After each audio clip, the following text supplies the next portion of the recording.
네, 건강한 몸, 건강한 마음. 오늘 미니 강의는 유창길 한의원의 유창길 원장님 모셨습니다. 그럼 바로 만나 뵙겠습니다. 원장님 안녕하세요. 네, 안녕하십니까? 네, 반갑습니다. 네. 원장님과 함께 이 류마티스에 대한 얘기를 쭉 해오고 있는데요. 네. 저 얼마 전에 난 기사를 보니까 모 탤런트가 군에 있다가 의가사제들을 했는데 네. 보니까 그 병명 원인이 복합 부위 통증 증후군이라는 질병으로 그렇게 됐다는 얘기를 들었는데요. 네. 사실 뭐 의가사제들을 하기까지는 뭐 얼마나 고통이 좀 심했을까 그런 생각도 드는데 예. 사실 군 생활이 불가능할 정도라면 상당히 그 보통이 크지 않을까 생각이 들거든요. 그렇습니다. 예. 그러면서 뭐 포털 검색어 상위권까지 오르는 또 일이 있었는데 병명만 봐도 일단 여러 부위로 통증이 나타날 것 같은데 이 병은 어떤 병인지 궁금합니다. 예, 이 복합 부위 통증 증후군입니다. 온 전신이 정말로 다 아픈 겁니다. 온 마디마디가. 그러니까 군 생활뿐만이 아니고 네. 보통 일상생활도 힘든 경우가 많습니다. 오늘은 이제 이 복합 부위 통증 증후군, 줄여서 CRPS라고 하는데요. 이 복합 부위 통증 증후군에 대해서 설명을 이제 드리겠습니다. 또 이 복합 부위 통증 증후군으로 마침 치료하다가 좋아지신 환자분이 계세요. 그 네. 환자분에 대한 치료 사기까지 소개를 드리는데 이 턱관절을 이용해서 이제 치료를 한 건데요. 이 난치병을. 이번에 참 신기한 일이 있었어요. 턱관절 균형의학회. 네. 턱관절 치료를 받은 그 사경증 환자, 머리가 이렇게 흔들리는 병이죠. 사경증 환자가 치료된 이제 동영상이 이제 많이 있는데 학회에 그 동영상을 본 러시아의 여자 아가씨 환자분이 사경증 치료를 하러 한국에 들어온 소식이 있습니다. 네. 저희 턱관절 균형학회 회장님 한의원에 치료를 받으러 일부러 러시아에서 귀국을 하셨습니다. 그 이유는 사경증이라는 병, 뇌신경계 질환병, 오늘 말씀드리는 복합부위 통증 증후군도 일종의 뇌신경계 질환인데 이거는 대한민국에서 못 고치는 게 아니고 전 세계에서도 못 고치는 거예요, 사실은. 네. 미국에 가도 고쳐지는 게 아니고 일본에 간다고 고쳐지는 게 아닙니다. 마찬가지로 사경증도 그런 병인데 그러다 보니까 러시아에서 아가씨 환자분이 치료를 받으러 직접 한국까지 천안까지 와서 치료를 받은 일이 있었습니다. 네, 그렇군요. 자, 오늘 얘기 나눌 게 복합 부위 통증 증후군인데요. 사실 뭐 통증이 상당히 심할 것 같은데 강도가 어느 정도입니까? 네, 그 어느 정도 강도냐면요. 이 세상에서 상상할 수 있는 제일 큰 고통의 강도입니다. 손, 발을, 팔다리를 정말 자르고 싶다. 이 정도의 극단적인 표현까지 네. 할 정도의 고통인데 아이를 출산할 때의 고통을 7 정도로 본다면은 이 복합 부위 통증 증후군은 10에 해당합니다. 그러니까 아하. 출산 시 고통이 7이면은 이 복합 부위 통증 증후군은 더 센 거예요. 이 정도로 아프니까 일상생활이 이제 힘든 거죠. 네. 예.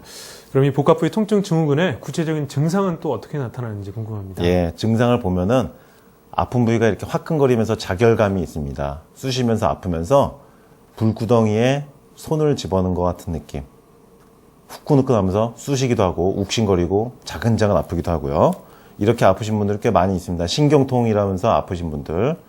그러면서 동시에 불에 들어가는 느낌과 동시에 아픈 거예요. 네. 그러니까 아주 고통스럽죠. 피부에 털이 바짝바짝 서는 경우도 있고 관절 마디마디가 붓고 통증이 있으면서 근육이 마비되고 움직이기 힘들고 극심한 만성 피로로 아침에 일어날 수가 없고 낮에도 활동하기가 상당히 곤란합니다. 네. 사실 뭐 말씀하신 대로 출산 시 고통보다 더 심하다면 그 고통이 어느 정도일지 뭐 상상이 안 가는 정도일 것 같거든요. 예. 자, 어떤 원인으로 이렇게 발생하는지 궁금한데요. 예, 현대의학적으로는 원인이 이제 명확하게 밝혀지지 않기 때문에 치료약이 개발이 안 돼 있는 거예요. 원인을 알아야지 그 원인에 따른 치료약을 개발을 할 텐데 원인이 나오질 않습니다. 옆에서 보면은 멀쩡해요. 그렇게 아픈데도 출산할 때의 고통보다 더 큰 고통을 느끼는데도 옆에서 보면 멀쩡해요. 네. 그러니까 환자분 본인은 답답한 노릇이십니다. 그래서 양방에서는 눈에 보이지 않는 뇌신경계의 이상이 아닌가. 뇌에서 통증을 감지하는 회로에 이상이 생겨서 뇌에서 계속 통증을 심하게 느낀다. 네. 출산 시 고통보다 더 심한 고통을 뇌에서 느끼는 겁니다. 그런데 이렇게 뇌신경계 질환으로 양방에서 현대학적으로 원인을 보는데 뇌신경계의 질환을 치료해주는 가장 효과적인 치료법이 바로 뇌를 받치고 있는 턱입니다. 턱을 이용해서 뇌신경계 질환을 치료할 수 있듯이 이 복합 부위 통증 증후군도 치료를 할 수 있는 거예요. 간혹은 이제 교통사고 이후에 온몸이 다 아프신 분들이 있고요. 그다음에 맞은 다음에 구타를 당한 다음에 아프신 분들이 있어요. 그다음에 넘어지거나 떨어지면서 머리에 충격을 받은 이후에 몸이 아프신 분들도 있습니다. 그러니까 네. 여러 가지 원인이 있어요. 뭐 출산의 고통은 옆에서 보기에도 참 안쓰러울 정도긴 하지만 뭐 옆에서 볼 때 전혀 이상이 없다니까 예. 정신적으로도 참 충격이 클 것 같은데요. 그렇죠. 통증이 심하다 보면 이 진통제 또 복용하지 않습니까? 예. 보통 어떤 식으로 치료를 하고 있나요? 일반적으로 이제 너무 아프다 보니까 진통제, 그다음에 마약성 약을 먹게 됩니다. 너무 네. 아프다 보니까 마취를 시키기 위해서 마약성 진통제, 그다음에 소염 진통제, 스테로이드 등 강한 약물을 복용하거나 주사를 맞게 돼요. 진통제 주사. 그렇게 하면서도 안 되면은 이제 응급실 신세를 지는 겁니다. 발작처럼 아파지기 때문에 그때는 응급실 신세를 짓고 링겔까지 맞아야 되는 거예요. 입원을, 퇴원을 반복하게 되고요. 문제는 이게 계속 반복되면서 깨끗이 낫질 않고 네. 진통제로 진통만 시키면서 넘어가다 보니까 양량이 계속 늘어서 최대 40알, 50알까지 복용하는 분도 보았습니다. 그러다 보면 어떻게 될까요? 계속 아픈 게 반복되다 보니까 우울증 증상이 나타나게 됩니다. 그래서 결국 신경정신과약, 우울증약까지 복용하게 된 경우가 있습니다. 네. 그럼 현대의학에서 최근에 이 복합 부위 통증 증후군에 대해 어떤 연구까지 진행을 하고 있나요? 지금 현대의학 전공하신 의사 선생님들이나 복합 부위 통증 증후군의 환자분들이 마지막 희망을 걸고 있는 게 척수 자극기를 설치하는 거예요. 네. 이 허리 안에 척수 부위에다가 기계를 설치하는 겁니다. 그래서 통증이 올 때 심장 그 페이스메이커처럼 척수 자극기에 작동을 시키면은 척수에서 통증을 받는 거를 안 받게 해주는 거예요. 그러니까 아픈 거를 척수에서 차단시키는 거죠. 네. 그러니까 이 시술을 이제 근데 받으려면은 11가지 진단 요건 중에서 8가지를 만족시켜야 되는데 이거가 또 적용되기가 어려워요. 그래서 시술을 받기가 어렵고요. 그리고 수술을 해야 된다는 부담감이 또 있고요. 두 번째로 또 수술을 해도 통증이 없어지지 않는 경우가 있습니다. 그러니까 시술을 받고 싶어도 진단 기준이 적용이 안 돼서 또 수술하는 게 부담이 돼서 또 수술을 했는데도 그대로 아파서 허리 디스크 수술과 마찬가지입니다. 네. 그래서 이 마지막 희망이 척수 자극기를 설치하는 건데 여러 가지 곤란한 점이 많습니다. 네. 자, 마침 원장님께서 오늘 소개해 주실 사례가 이 복합 부위 통증 증후군의 환자 치료 사례거든요. 예. 특히 턱관절 치료를 통했다고 하는데 어떤 건지 좀 소개해 주시죠. 예, 제가 예전에도 전신에 극심한 통증을 호소하는 섬유근통 증후군, 전신 통증, 전신 만성 관절 통증, 전신 류마티스 통증 환자분들을 턱관절 치료를 이용해서 호전된 사례 이제 여러 번 말씀드렸는데 오늘 소개해드릴 사례도 이제 마찬가지입니다. 결국 몸에서 발생되는 통증들이 뇌로 전달되는 과정을 수정해 주는 거예요. 그러니까 뇌의 신경계가 복잡하게 얽혀 있는 거를 턱을 이용해서 그 복잡한 얽히고 설킨 신경회로를 수정해 주는 겁니다. 네.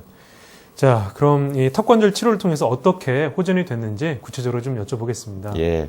오늘 이제 소개해 드릴 그 복합 부위 통증 증후군 환자분 이 차트를 이제 가지고 왔는데요. 여기 이제 보시면은 50세 여자 환자분이고 2005년도에 발생이 됐습니다.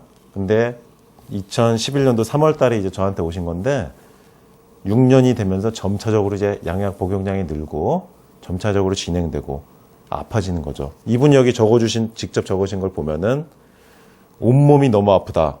일상생활을 할 수가 없다. 이분이 어느 정도 아프냐면은 눈을 깨고도 아침에 남편 겨우 보내고 자식들 보내고 나서 쓰러져야 돼요. 아파서 움직일 수가 없습니다. 낮에 계속 누워 계신 거예요. 일상생활이 안 돼요.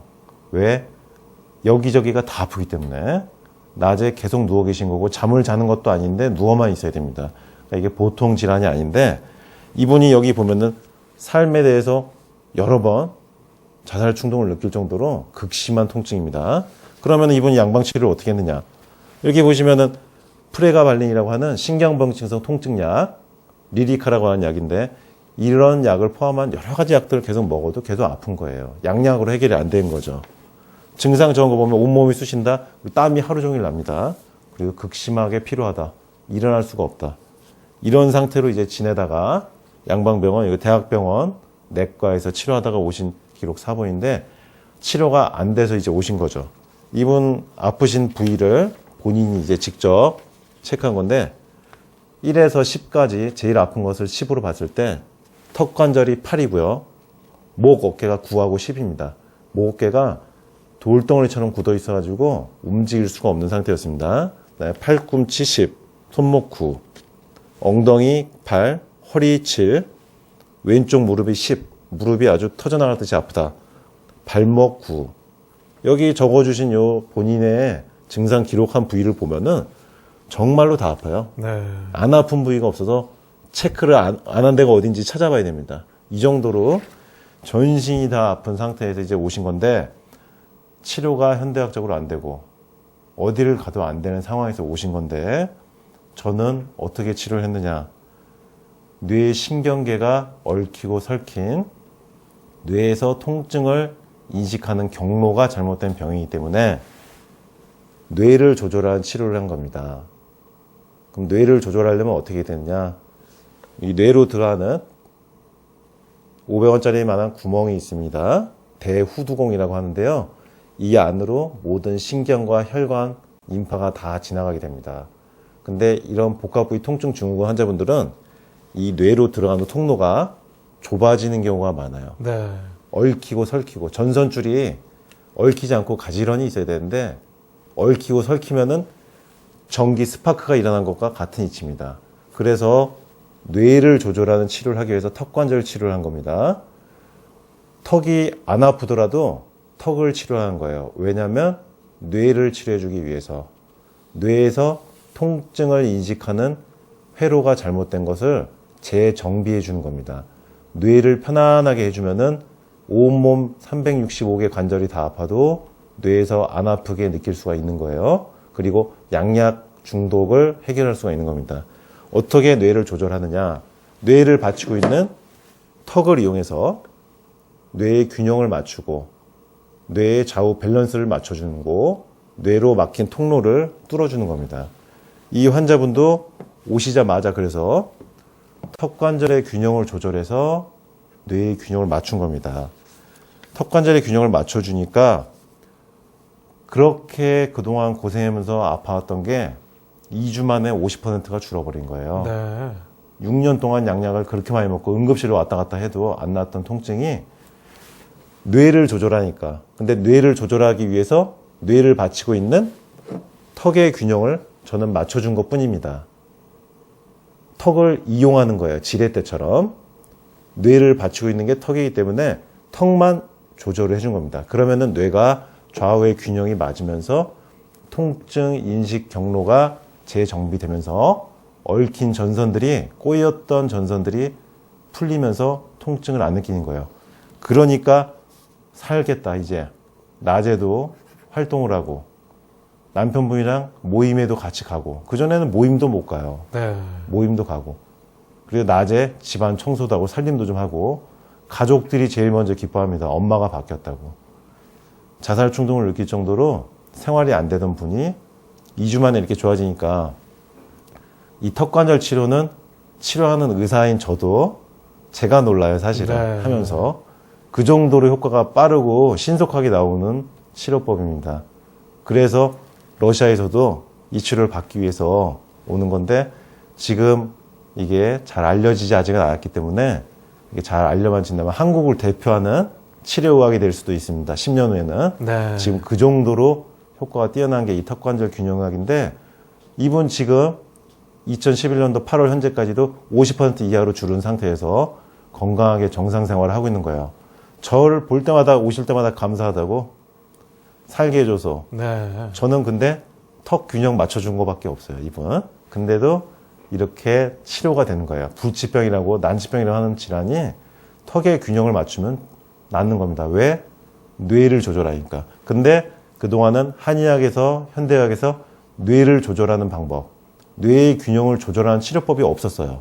근데 이 턱관절 균형학이 나옴으로 인해서 뇌가 조절되니까 현대의학이 치료 못하는 각종 뇌신경계 질환들, 사경증을 비롯해서 틱, 뚜레 증후군 등 여러 가지 낫지 않는 병들이 치료가 된 겁니다. 네. 그러니까 이렇게 복합부위 통증 증후군, 수근통 증후군 같이 전신이 아픈 환자분들, 그리고 충격을 받거나 넘어지면서 머리에 충격을 받거나 교통사고 이후에 전신의 관절 통증을 느낀 분들이 있습니다. 아니면 출산 후에 산후풍이 와서 전신이 아픈 분들, 이런 분들은 턱관절 치료를 고려해 보시는 게 도움이 될 수 있겠습니다. 네. 네, 오늘 유창길 원장님과 함께 복합부의 통증 증후군이라는 병명과 함께 턱관절 치료를 통해 어떻게 나을 수 있는지 알아봤습니다.